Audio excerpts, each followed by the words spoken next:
Valencia Enclaves, located in Barangay Navarro, General Trias, Cavite, just 40 minutes away from PTEX Terminal and Naiya Road through Cavitex Expressway, and 3 kilometers away to the biggest SM in Calabarzon, SM General Trias. This model unit is we call twin homes with tiles and complete turnover, with 2-car garage, 3 bedrooms with built-in cabinet, 2 toilet and bath, kitchen with hanging cabinet and base cabinet, with provision for dirty kitchen and laundry area, 96 square meter lot area, 55 square meter floor area, pinakamurang duplex sa buong General Trias, Cavite. Turnover next year 2027, first to second quarter. Few units left, grab your chance, reserve your unit ASAP. If you are new to my channel, please do me a big favor. Please subscribe and hit the bell button found in the lower right of this video screen. Thank you in advance and bless you! Naghahanap ka ba ng bahay sa Cavite na hindi masikip ang lote, complete finish na, magandang community at swak pa sa budget? Paano kung sabihin ko po sa inyo na sa halagang 4.4 million, hindi lang townhouse ang makukuha ninyo? Makakakuha na po kayo ng twin homes na may 96 square meter lot area, na may 2-car garage, 3 bedrooms with built-in cabinets, may 2 toilet and bath, complete finish na as in may tiles na, at nasa isa pang pinakamabilis na umuunlad na lungsod which is the Cavite o General Trias. At kung OFW ka at gusto mong magkaroon ng sariling bahay sa Pilipinas habang nasa abroad ka, panoorin mo ang video ko hanggang dulo dahil ipapakita ko po sa inyo kung bakit isa ito sa pinakamagandang investment ngayong year 2026. Hello everyone! So again, this is Miss C. Carranza, licensed real estate broker based in Cavite, and right now, pinapakita ko na po sa inyo yung actual na sample na turnover namin ng unit na twin homes dito sa Valencia Enclaves. As you can see, sobrang laki ng lote, nakaka-inlove. This is a 96 square meter lot area. And pag tinurn over sa inyo to, sobrang daming possibility na pwede nyong gawin sa ganto kalaking lote. You can extend additional room sa baba or maglagay ng playground, maglagay ng gazebo, maglagay ng outdoor dining, at higit sa lahat, pinakamahalaga sa mga daddy, additional car park. So ngayon, andito na po tayo sa loob ng ating twin home. So as you can see, ito po yung ating dining area. Yung buong ground floor po, naka 60 by 60 high gloss ceramic tiles, and ganto kaganda, ganto kalawak, and ang daming bintana. Then this is the dining area. Then ito naman po yung ating kitchen area. Yung ating kitchen area, as you can see, meron na po itong cabinets, meron na tayong kitchen counter, may hanging cabinet. So ganto na po siya kaganda, and may base cabinet pa tayo. Yun po yung kagandahan dito sa twin homes. Pagka tinurn over sa inyo to, full pack, as in lilipatan nyo na lang. Kahit hindi pa nga kayo magpag-gate kasi sobrang secured ng community, hindi kayo mag-aalala. Ngayon, ito naman po yung entry-exit papunta po dito sa garahe. Naka-sliding door po tayo. Sa likod po, may 3 meters na setback na pwede nyong gamitin as extension for your additional kitchen or service area or laundry area. Ganito po kalawak, ganito po kalaki. At kagandahan pa po yung garahe ninyo, hindi na siya kalahati kasi as you can see dito sa video, kalahati lang. Ngayon po, pag tinurn over, buong garahe may sementado na. Ayun po, so dito sa baba, we have your dining, your kitchen, and your living area, and 1 toilet and bath. As you can see, ito po yung ating toilet and bath. Complete fixtures with tiles na rin po yan. As in, kung ano po yung nakita ninyo dito sa vlog ko, ganito rin po yung exact na marireceive ninyo upon turnover. Then sa ilalim ng inyong stairs, merong provision para sa storage area. You can use that. Pwede nyo lagyan ng cabinet. Then, ito naman yung ating breaker for the electrical. And then, yung ating stairs, ito po ay gawa sa metal frame or metal handrails. Then, naka-wood planks po to or naka-wood stairs. Then, naka-cathedral window pa po kayo to ensure better lighting and ventilation. Ang kagandahan pa dito, yung buong second floor po, napaka-elegante. Naka-wood tiles po kayo. All bedrooms, 3 bedrooms po, lahat may built-in cabinet and provision for aircon. And meron pa po tayo ditong isa pang toilet and bath, and complete fixtures na rin po yon. Please watch till end po. I-discuss ko po sa inyo yung complete details ng computation nito, pati yung complete list of requirement as OFW na wala sa Pilipinas, at paano yung process kung paano po kayo makakakuha. Ayun po, so bigyan ko na po kayo ng at least ng idea about dito sa ating project. So Valencia Enclaves is composed po ng 3 phases, which is the south face and the north face, and itong latest which is the east face. Itong south and north face po is already sold out and marami na pong masasayang pamilya na nakatira po doon ngayon. Ngayon po dito sa east face, we only have 257 units and right now, few units left na lang po. So, ganun po kabenta dito kasi right now po, yung mga neighboring na subdivision dito with Valencia Enclaves is medyo masyado nang mataas yung mga price point nila. Umaabot na sila ng 7 million and up. And right now, ang may pinaka-affordable na offer ngayon dito sa General Trias Cavite is itong si Valencia Enclaves. Kaya yung mga client po namin na supposedly na doon magre-reserve sa mga neighboring na subdivision, dito po pumupunta kasi number one po, lahat po ng accessibility na kayang access din ng mga nababanggit kong subdivision like si Lancaster New City, si Maple Grove, and yung other and River Park is actually na-access din ng ating Valencia Enclave. So, ganun po kaganda yung accessibility. Ang pinaka-main na highway po natin dito actually is si Cavitex Expressway and pati si SLEX po or si CALA-X kasi nga po nasa labas lang po ng ating subdivision. Si SM General Trias po which is the biggest SM dito sa Calabarzon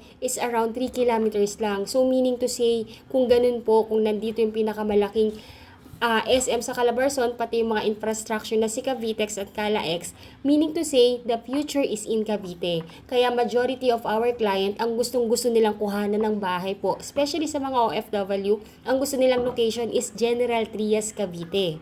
Paglabas po ng subdivision natin, mga around 100 meters na walk lang po. May katabi na tayong hospital which is the Mama Rachel's Hospital. Then katapat po nun is yung ating Bethel Academy and yung Samuel School.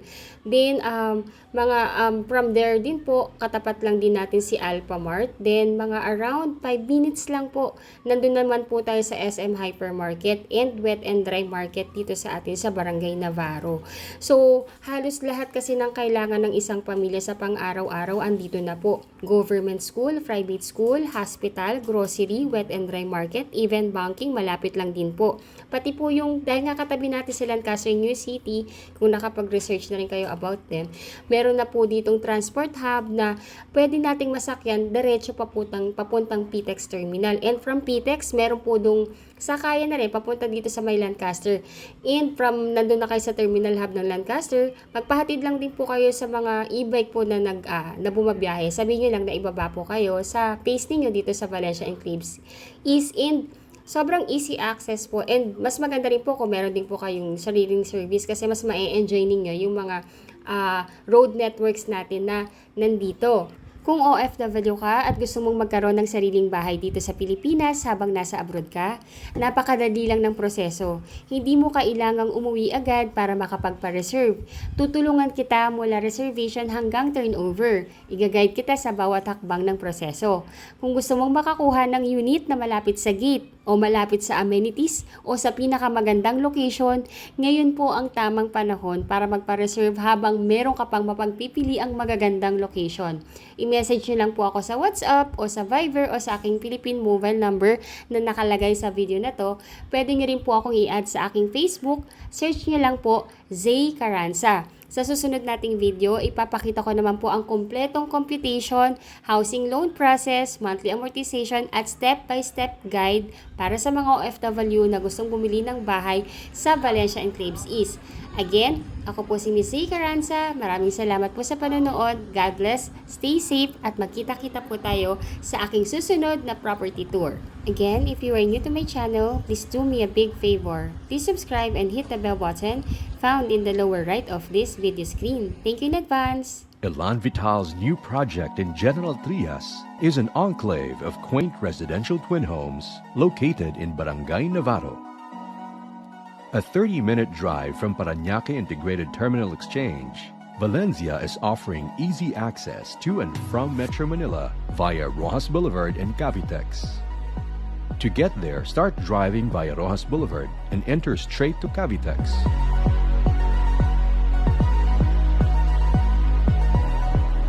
Continue driving straight along Cavitex.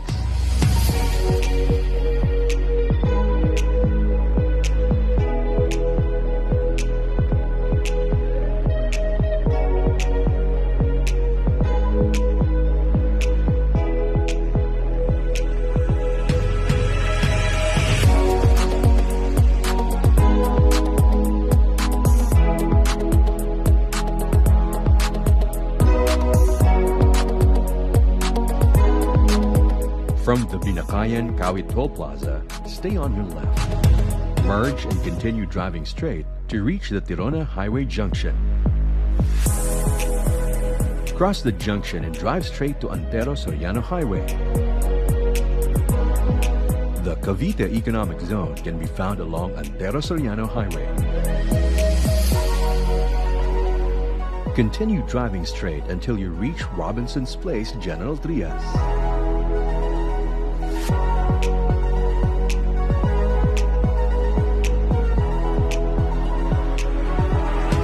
A few meters after Robinson's Place, General Trias, turn left on General Trias Drive.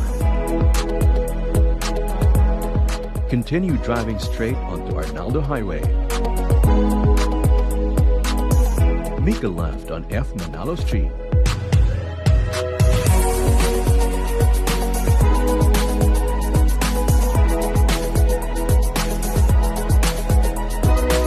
Turn left on Pag-asa Street and drive straight to reach your destination. You have arrived at your destination.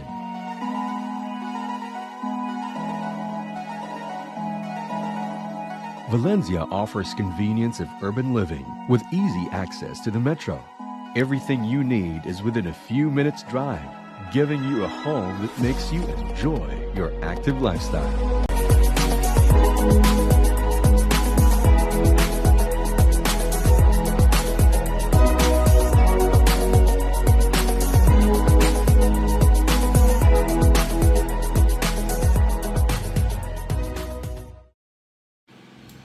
Hello everyone! So again, I'm back. So this is Miss Say Caranza, licensed real estate broker based in Cavite. And right now, what I'm showing you po is yung actual computation ng ating big lot na 96 square meter twin homes dito sa Valencia Enclaves East. Ayun po. So, kung ano po yung napanood ninyo sa vlog ko, ganun na rin po yung sample ng actual na turnover na marireceive ninyo. So, again, this is a 96 square meter lot area po. Then, the floor area is 55 square meter. Yung total contract price po nito is 4,613,000. Pero good news, nagbigay po kasi ng discount yung ating developer na 200,000. Ngayon po, ang magiging net na total contract price na lang natin is 4,413,000. Then the miscellaneous fee po is 408,900 din. I-inclusive na po ito sa loan. Dito po, sa miscellaneous fee, inclusive po dito yung title transfer, bank charges, and government taxes. Ngayon po, we are running a promo po. Actually, we don't need a reservation fee. So, para ma-reserve niyo yung unit, kailangan nyo lang magbayad ng first monthly down payment niyo. Yung down payment po kasi natin is only actually a total of 100,000. Then, pwede nyo po itong bayaran for 5 months to pay. So, that will be 20,000 per month. So, para ma-reserve ninyo yung unit, dahil since wala nga pong reservation fee, kailangan nyo lang bayaran yung first month ng inyong monthly down payment, which is only 20,000. Then the rest, na 80,000 na remaining, you can pay it for 4 months to pay. And po, by the way po, we are running a promo po. This is an exclusive na promo sa team ko lang po. Brokers promo po ito. Kung yung down payment niyo is kaya ninyong i-cash within the period of 30 days from the time being na nag-deposit kayo ng first month, makaka-avail po kayo ng free aircon. Ayun, so, ang dami na namin promo na binibigay para po to help you out na mas makapag-isip and makita ninyo na aside sa napakaganda ng property at yung location, ang ganda pa ng mga binibigay na promo at freebies. Ayun, so you will have your 200,000 discount, no reservation fee, plus may aircon ka pa. Upon turnover po yun ha, hindi po yun upon the payment. Ayun po. So, ayun po. So, ngayon po, after ninyong mabayaran yung down payment, since this is a pre-selling and the turnover is next year 2027, first to second quarter, iintayin po muna nating matapos yung bahay. Once tapos na po yung bahay, ipapasok na po or i-apply na ng bank, ng developer natin ito sa housing loan, which is pinapasok po yung ating housing loan application sa mga banks na accredited sa amin, which is the BDO, the PNB, the Security Bank, the RCBC, and China Bank. Ayun po. So, yun po yung mga banks na accredited sa developer natin. Ayun po. So, no need na kayo mag-apply. Developer na po natin yun. Kailangan lang namin yung mga requirements ninyo, which I will discuss in a separate video. Ayun po. So, So after po ng down payment, stop payment na lang. Wala na po muna tayong gagawin. Iintay lang natin matapos yung house. Then, pag once tapos na yung bahay, dun pa lang ipapasok sa bank financing. So, right now, this video is recorded ng July, ano na ba? Katapusan na po ng July 2026. So, ang most probably, i-apply yung ating housing loan by next year, 2027. Mga first quarter po yan, bago mag-turnover. Ngayon po, pag may approval na, usually yung bank na nag-approve sa inyo, which kung sino man sa lahat ng banks na nabanggit ko, mag-i-email po yun directly sa email address na ilalagay ninyo sa email, sa reservation form. Kaya dapat po sa reservation form, yung email address ninyo, ilagay nyo po doon yung active na email. Kasi doon po mismo mag-i-email yung bank na nag-approve sa inyo. Ilalabas po nila doon yung contract doon sa email ninyo para mabasa ninyo and ma-review ninyo. Once okay po sa inyo yung terms and condition ng bank, replyan nyo lang po yung bank na nag-agree na kayo.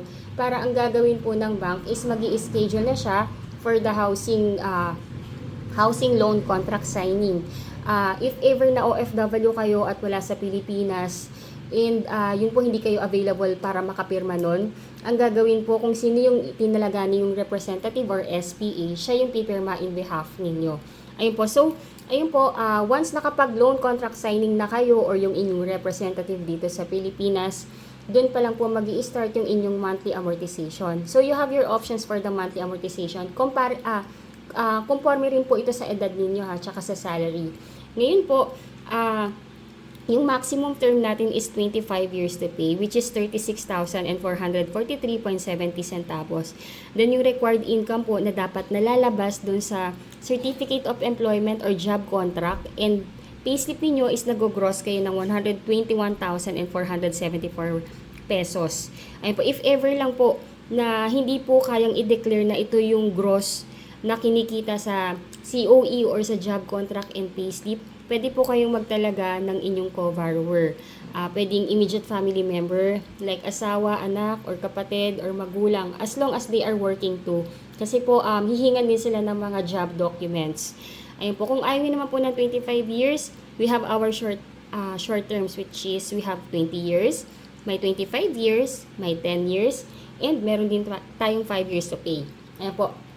So, ngayon po, di ba po, nakapag-loan contract signing na rin po kayo or yung inyong representative. Sunod po nun, hihintayin ng developer natin na i-loan release ng bangko yung loan contract ninyo sa developer. Then, pag na-receive na nila, hihingi sila ng 30 days para sa inspection and acceptance ninyo ng unit. And ayun po, kung hindi pa rin po kayo available by that time, pwedeng representative din naman po yung pumunta doon para mag-accept ng unit at mag-inspect. Don't worry po kasi sasamahan ko rin naman po siya. So, ayun po, pagka in-accept na yung unit, magbibigay po ng move-in permit yung ating PMO or yung ating yung ating admin sa subdivision. And yes, pwede na pong mag-move in. Ayun po. And by the way po, meron lang po tayong tinatawag na move-in. Yung move-in fee, which is 19,000 pesos. Ito po is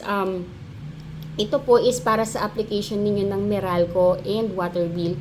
Instead na yung inyong kamag-anak or kayo pa yung pupunta sa Meralco or sa water para mag-asikaso ng application, yung admin na po natin sa subdivision yung gagawa niyan in behalf of you. So, babayaran po yan after ng loan contract signing. Ayun po, so actually, madali lang po yung process ng pagkuha ng property natin dito sa Pilipinas. Easy as 1, 2, 3 lang po yan. So, number 1, kailangan nyo lang po akong i-contact para po at least need ko kasing makuha yung inyong email address para po ma-forward ko sa inyo reservation form, ma-fill upan nyo. Then, po-forward ko na rin sa inyo yung mapa para makita nyo na po or makapili na kayo ng best location para sa inyong family. Actually, I will give you idea na din kung ano yung magandang location dun sa map. Usually, naglalagay na ako ng mga tick or check kung saan yung mga magagandang location na pwede nyong pagpilian. Ayun po, so, ayun po, then after po nun, isend back nyo lang sa akin reservation form. Then kung na-send back nyo na reservation form, along with your on-hand na requirements. Yung requirements naman po is, for the preliminary is kailangan ko lang yung 2 valid ID ninyo, latest job contract or latest payslip. Then the rest pwedeng to follow. Ayun po, then para ma-reserve natin yung unit na napili ninyo, all you need to do po is, bayaran muna natin yung first month na down payment. I will give you or I will provide you yung aking broker's account kung saan nyo pwedeng i-deposit yung inyong first monthly down payment. Then, ipo-forward namin yan sa office para maresibuhan po tayo. Then, next po nun, if ever naman po kung yung inyong representative is available naman na for tripping kinabukasan, let's do the tripping na and dun na po sila magbayad ng inyong first monthly down payment po para makuha din niya kaagad yung resibo and other documents na kailangan po ma-fill upan. Ayun po. So, ayun po. So, I hope po na nakatulong po sa inyo itong aking presentation para mas maintindihan po yung ating computation. Yung next po na video na ipe-present ko po sa inyo is yung mode of payment and then yung complete list of requirement as an OFW. Thank you po. Hello everyone. Ayun po, so I'm back. So what I'm showing you right now is yung mode of payment guide. This is an easy steps for our homeowners, lalo na po sa mga OFW natin na wala sa Pilipinas. So ayun po, so we have two options po kasi para sa mode of payment, which is option 1 is the installment down payment, yung 5 months to pay na down payment po. And then yung second po is yung option 2, which is the full cash down payment.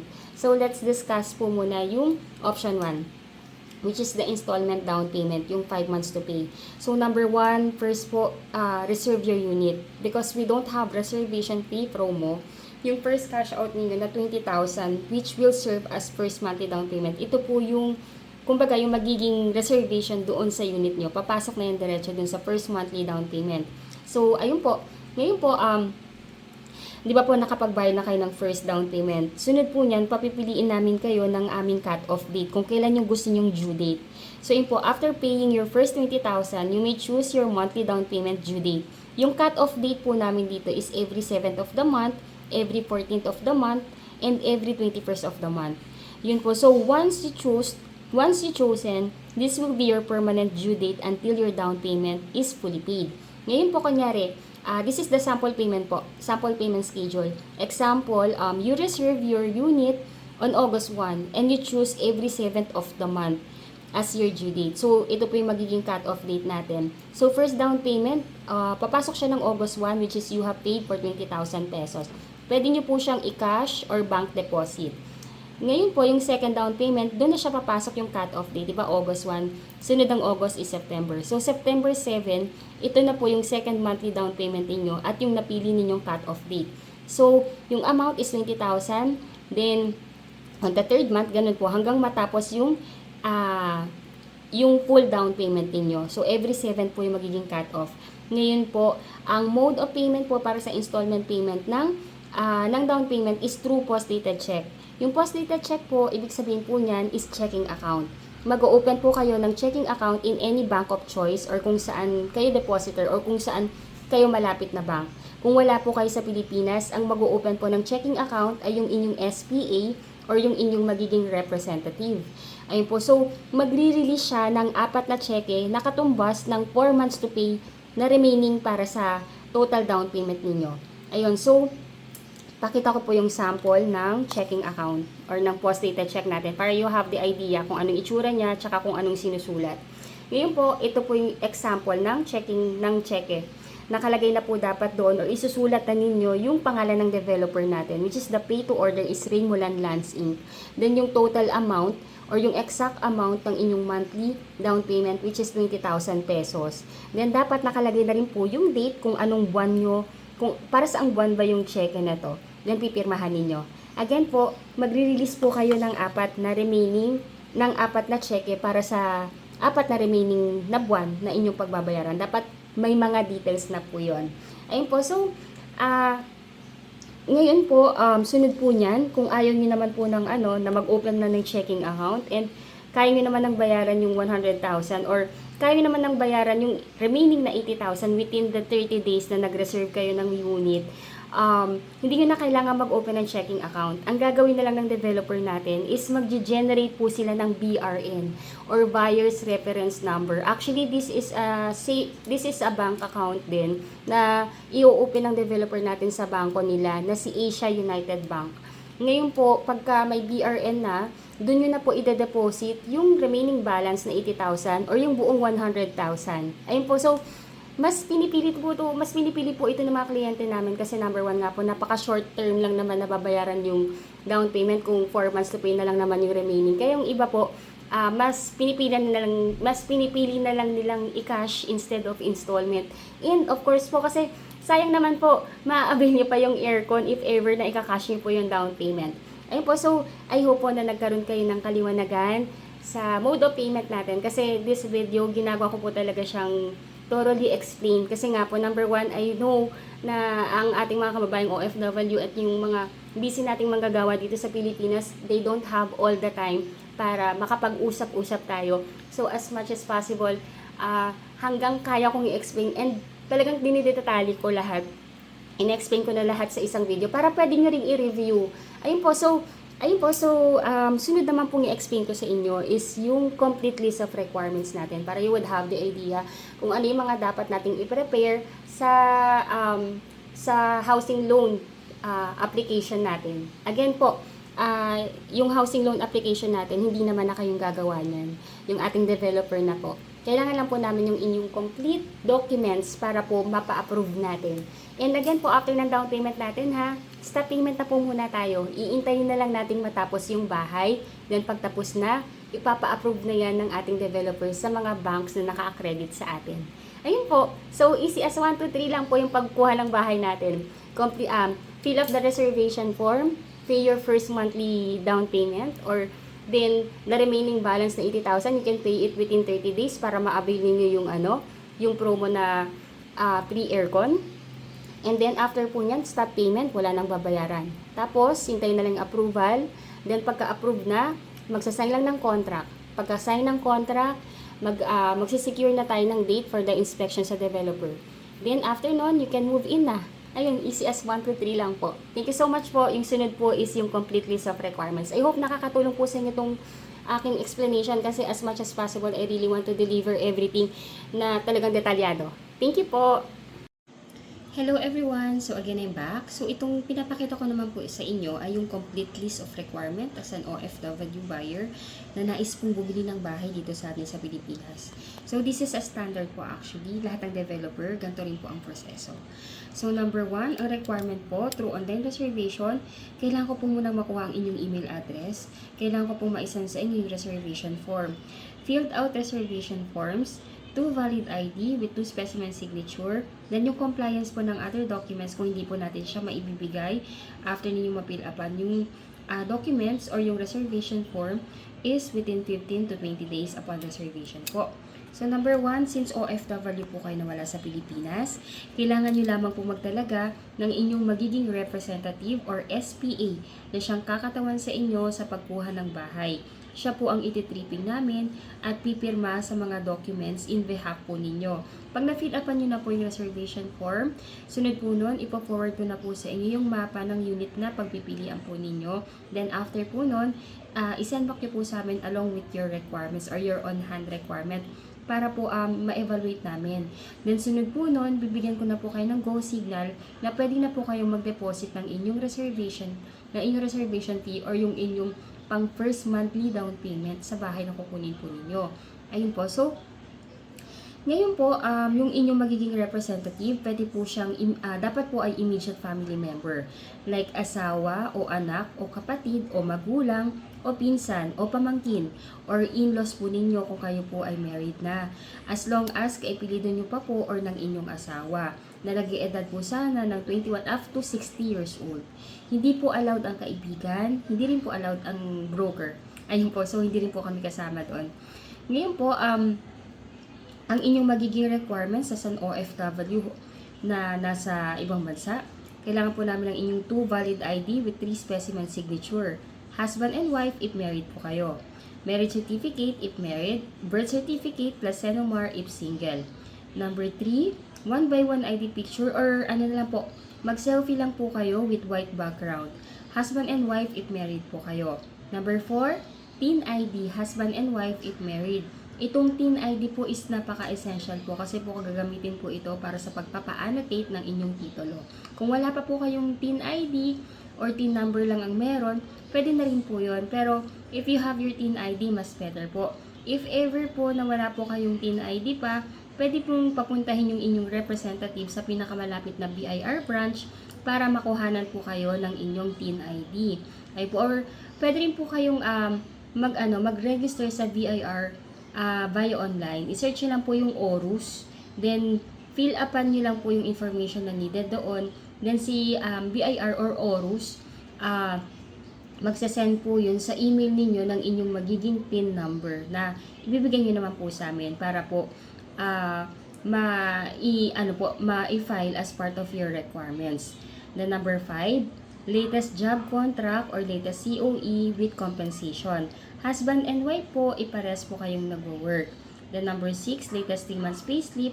Husband and wife, ipares po kayong nag-work. And if married po kayo. Number 7, visa or permanent residence ID or oath of allegiance or proof of dual citizenship. Ito po para po ito dun sa mga ating mga kababayan na kung residente na po dun sa bansang pinag-workan nila or kinaroroonan nila ngayon. Dapat po dual citizen pa rin po tayo. Then number 8, passport.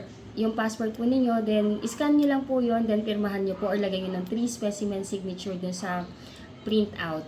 Then, kailangan din po namin ng inyong latest and arrival departure stamp sa inyong passport. Kung wala po kayong stamp sa passport, pwede yung e-ticket na lang po.